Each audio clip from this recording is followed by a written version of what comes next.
Díomh, fáilte go Daróg, is mi Sheosaimh. I'm one of the owners here at Daróg Wine Bar on Dominic Street in Galway's West End. We chose an Irish name for our business. We chose the name Daróg, which means little oak tree in Irish. So that's a little nod to where I'm from in Kildare and also to the oak barrels where the wine is made. Here at Daróg we use Irish in a very subtle way. As neither of us are fluent speakers, we don't want it to be overwhelming, but we want it to be integrated nicely into the business.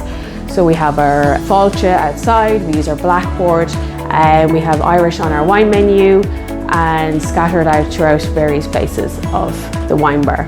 We get a lot of interest from tourists. They ask us what the meaning of the words are, how to say the words, and we feel this is a great way to connect and to explain our culture to people coming to Galway City.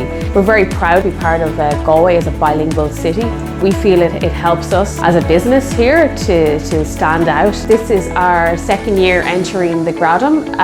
We are open 2 years this July, and in the past year we have started using a little bit more Irish, especially in our event names. We have our Tourist Fina, which is our wine talk and tasting. And while they taste the wines and learn from the winemakers that come from different parts of Europe. We look forward to welcoming you to Daróg. Bon Soltas!